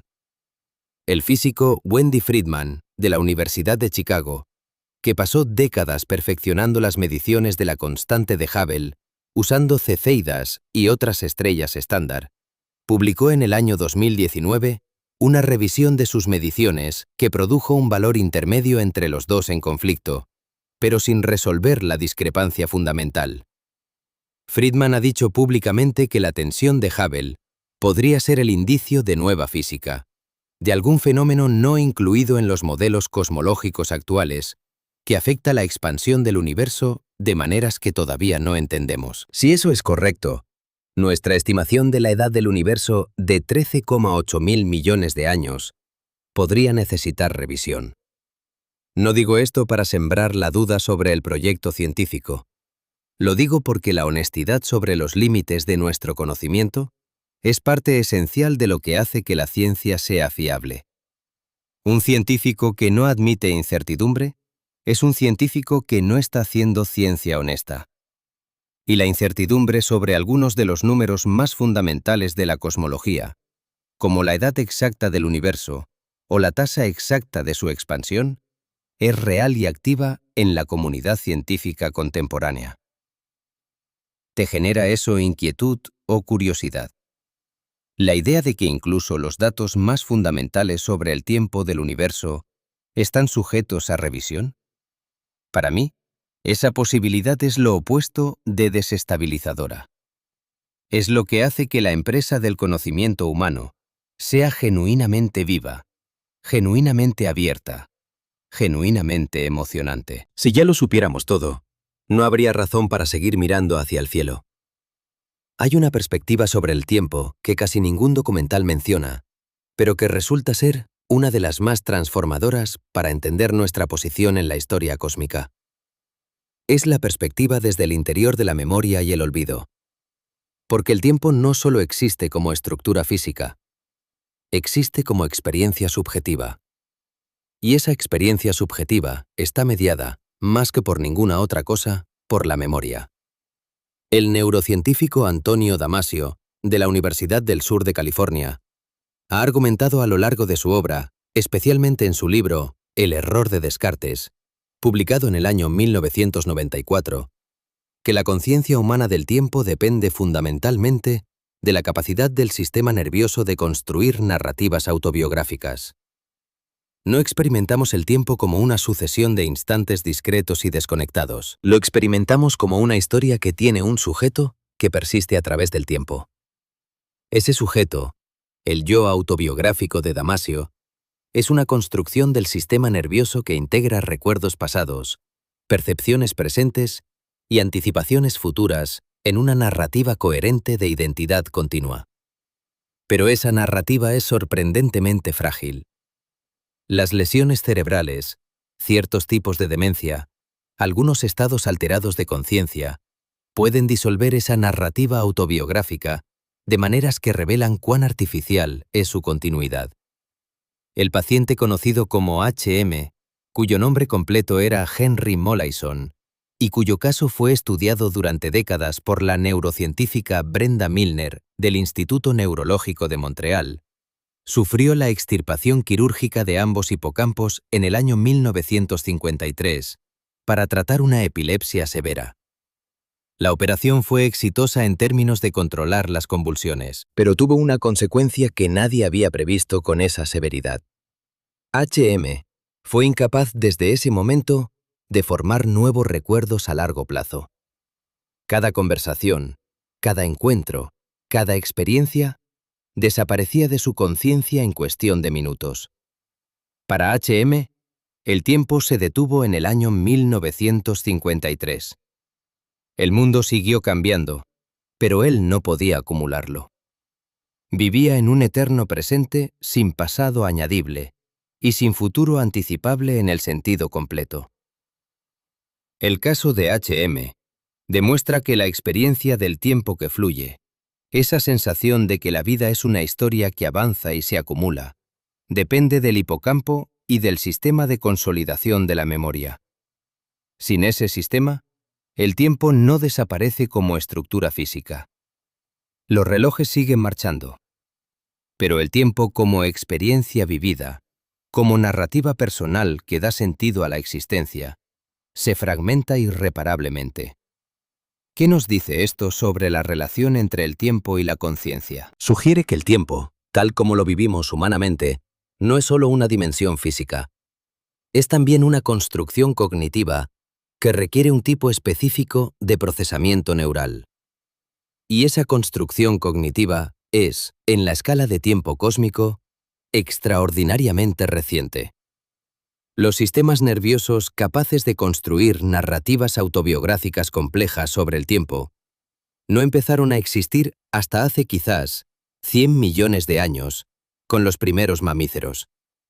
Y la sofisticación narrativa que permite a un ser humano contemplar la historia completa del universo y situar su propia vida dentro de ella, eso es un fenómeno de los últimos cientos de miles de años. Posiblemente de los últimos 50.000. El cosmos tuvo 13,8 mil millones de años para producir algo capaz de experimentar el tiempo como una historia con significado. Y lo produjo hace apenas un parpadeo de tiempo cosmológico. En algún planeta de alguna galaxia, en algún rincón del universo observable, hace aproximadamente 50.000 años, algo empezó a pintar leones en paredes de roca y a enterrar a sus muertos con flores y pigmentos rojos. Algo que sabía que había un ayer y que habría un mañana. Algo que por primera vez podía sentir el peso del tiempo, en vez de simplemente existir dentro de él. Ese algo éramos nosotros. Y somos nosotros todavía. Vamos a hacer ahora una tercera y última compresión temporal. Esta vez, no vamos a comprimir el pasado. Vamos a comprimir el futuro. Porque mirar hacia adelante en el tiempo con la misma seriedad con que miramos hacia atrás, dice algo extraordinariamente revelador sobre nuestra posición. Aprieta el botón de avance rápido. El tiempo se acelera. En los próximos 100 años, si las tendencias actuales de cambio tecnológico continúan, la humanidad podría desarrollar herramientas de edición genética lo suficientemente precisas para eliminar la mayoría de las enfermedades hereditarias. Los telescopios de nueva generación, como el telescopio extremadamente grande que se está construyendo en Chile, con un espejo de casi 39 metros de diámetro, producirán imágenes de exoplanetas con suficiente resolución para detectar señales químicas de actividad biológica en sus atmósferas. Puede que en 100 años sepamos si estamos solos en el cosmos, o al menos tendremos la mejor evidencia disponible en cualquier dirección. Avanza 500 años más. Si la civilización humana sobrevive sin catástrofes civilizacionales, el conocimiento científico habrá avanzado de maneras que hoy son tan inimaginables para nosotros, como la física cuántica habría sido para Copérnico. La relación entre la humanidad y el planeta que la alberga habrá tenido que cambiar radicalmente por razones energéticas y demográficas. La exploración del sistema solar habrá dejado de ser una hazaña técnica extraordinaria para convertirse en algo más rutinario, al menos en principio. Y la pregunta de qué significa ser humano podría estar siendo reformulada por tecnologías que todavía no podemos especificar con precisión. Avanza 10.000 años más. La civilización humana, si sobrevive, habrá durado el doble de lo que lleva hasta ahora. El Sol habrá envejecido tan poco que su luminosidad no habrá cambiado de manera perceptible. La Tierra seguirá siendo habitable. Pero prácticamente nada de lo que existe hoy como cultura, institución o tecnología seguirá reconocible. El inglés, el mandarín, el español, todos los idiomas que hoy hablamos habrán evolucionado hasta ser ininteligibles para sus versiones actuales, del mismo modo que el latín de Julio César es ininteligible para un hablante de italiano moderno. Las ciudades que hoy consideramos permanentes serán ruinas cubiertas de vegetación o sedimento. Los monumentos más duraderos, las pirámides de Egipto, el Coliseo de Roma, tendrán 50.000 años de antigüedad y necesitarán conservación activa para sobrevivir en cualquier forma reconocible. Avanza 1 millón de años. Aquí la especulación se vuelve genuinamente abierta. Las estrellas cercanas al sistema solar habrán cambiado su posición relativa de maneras significativas. El mapa del cielo nocturno habrá cambiado. La Tierra habrá experimentado posiblemente varias glaciaciones y períodos cálidos. Si la humanidad sigue existiendo en alguna forma, habrá tenido tiempo de colonizar otros sistemas estelares del vecindario, si eso resulta técnicamente posible. O habrá encontrado formas de existencia tan diferentes de las actuales que llamarlos humanos sería ya más una decisión filosófica que una descripción biológica. Avanza hasta dentro de 4.000 millones de años. La galaxia de Andrómeda, actualmente a unos 2,5 millones de años luz de distancia, habrá completado su colisión y fusión con la Vía Láctea. No será una colisión de estrellas individuales. Las estrellas están tan separadas que prácticamente ninguna colisionará directamente. Será una fusión de los campos gravitacionales de ambas galaxias, que producirá una nueva estructura elíptica gigante que los astrónomos ya han bautizado como Milkdrómeda. Las constelaciones que conocemos habrán desaparecido completamente. El Sol seguirá brillando, pero estará en una posición diferente dentro de la nueva estructura galáctica. Y si algo en ese sistema solar todavía puede mirar el cielo, verá una galaxia muy diferente de la que vemos nosotros. Avanza 5.000 millones de años. El Sol entra en su fase de gigante roja. Se expande. Las temperaturas en la superficie terrestre suben de manera catastrófica durante millones de años antes de que la expansión alcance su máximo. Si para entonces algo de lo que somos ha sobrevivido en alguna forma, no estará en la Tierra. Estará en otro lugar del sistema solar o en otro sistema estelar completamente diferente. La Tierra, el planeta que nos vio nacer, que albergó toda nuestra historia desde las bacterias primordiales hasta los telescopios espaciales, será engullida o abrasada hasta la esterilidad total. El árbol genealógico de la vida terrestre habrá alcanzado su fin en este planeta, independientemente de lo que haya enviado a otros lugares del cosmos. 100 billones de años. Última estrella. Las últimas enanas rojas, las estrellas más pequeñas y de combustión más lenta, se apagarán. El universo observable estará oscuro, en el sentido de no tener fuentes de luz activas. Solo enanas blancas, enanas negras, agujeros negros y un gas ultrafío de partículas elementales en un espacio que sigue expandiéndose. La temperatura del universo, que hoy es de 2,7 grados sobre el cero absoluto, habrá caído hasta ser casi indistinguible del cero absoluto. La entropía habrá alcanzado valores tan altos que prácticamente ningún proceso termodinámico útil puede ocurrir. ¿Tiene el tiempo un final? En este universo, con sus condiciones actuales y la expansión acelerada que observamos, parece que sí tiene un final de cierto tipo. No un límite donde el tiempo se detiene, sino un estado donde el tiempo continúa, pero nada cambia dentro de él. El tiempo seguiría transcurriendo, pero no habría nada que lo midiera, nada que lo experimentara, nada que marcara diferencia entre un instante y el siguiente. Un tiempo sin contenido. Una eternidad de nada ocurriendo. Y en esa eternidad futura de nada ocurriendo, en esa vastedad final de silencio y oscuridad, algo habrá ocurrido en los primeros 13,8 mil millones de años, que fue absolutamente excepcional. Un instante tan breve relativo al total que ningún número puede expresarlo bien, en que la materia del universo se organizó de maneras suficientemente complejas para mirarse a sí misma y preguntar, ¿qué es esto? Ese instante fuimos nosotros. Somos nosotros todavía.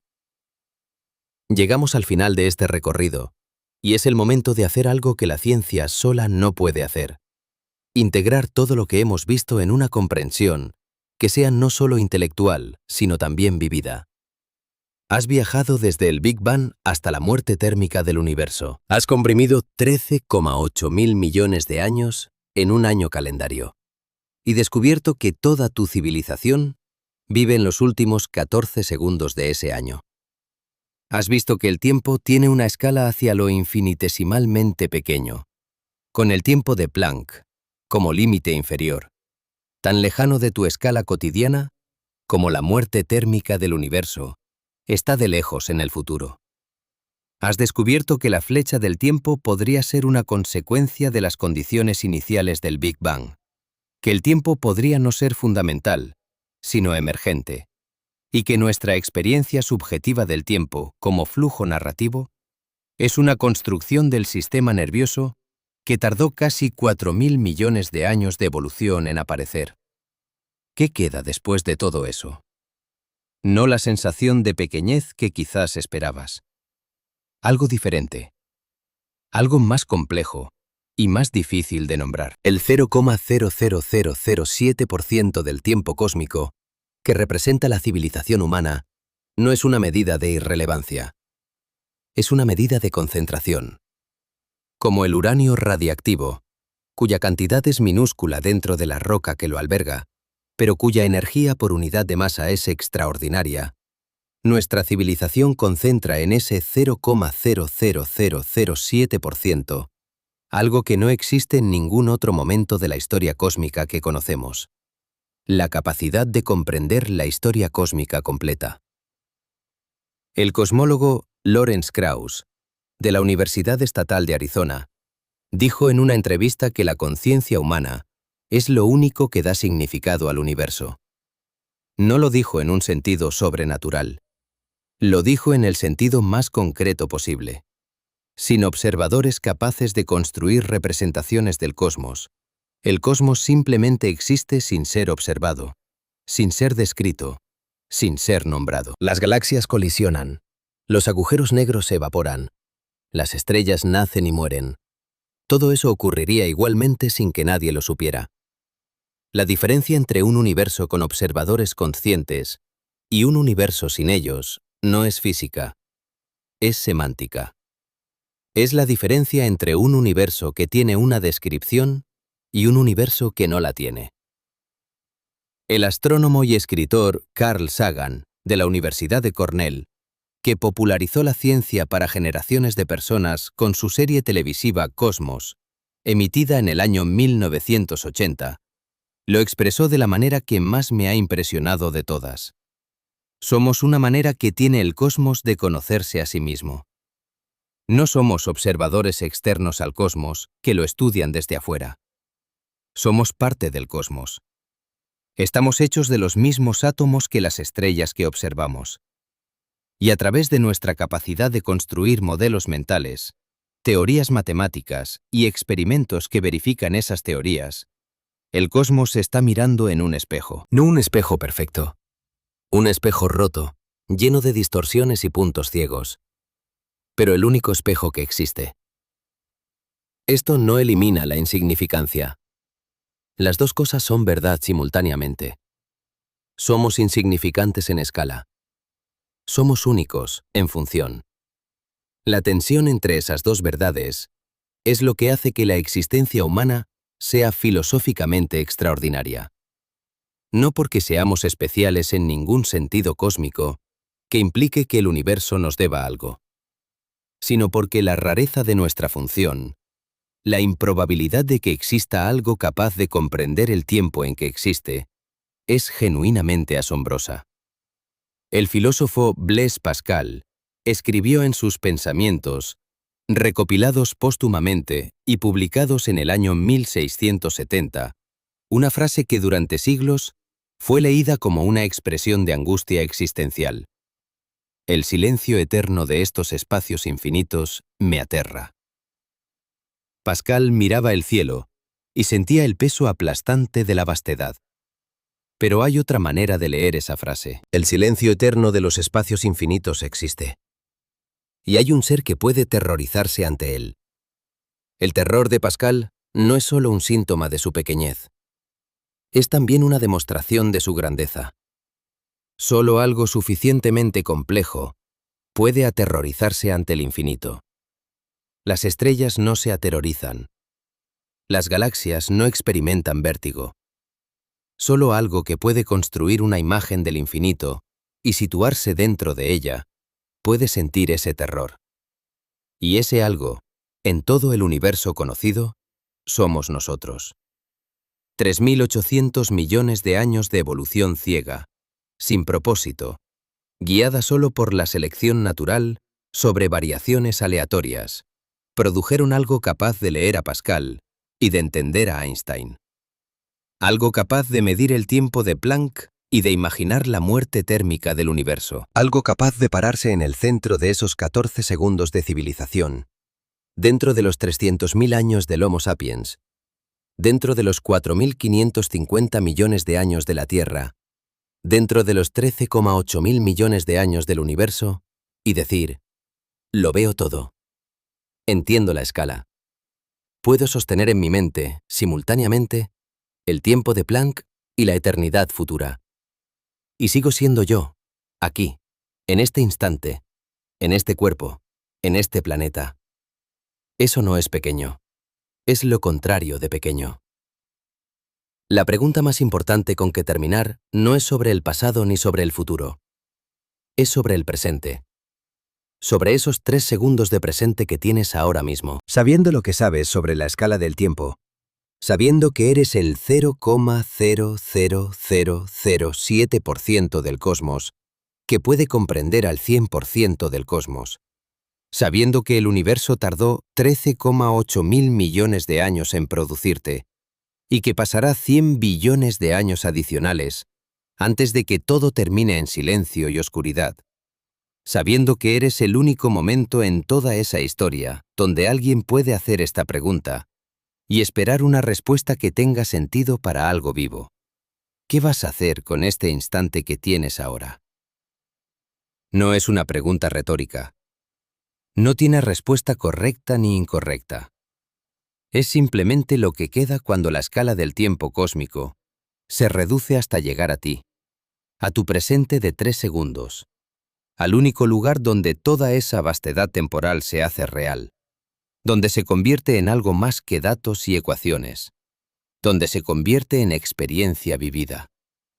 Somos el universo despertando por un instante a su propia inmensidad. Un instante que comenzó hace 13,8 mil millones de años y que terminará, más tarde o más temprano, en el silencio frío de la entropía máxima.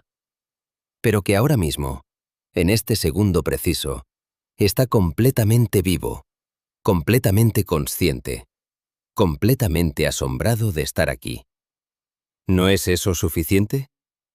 ¿No es eso, precisamente, todo?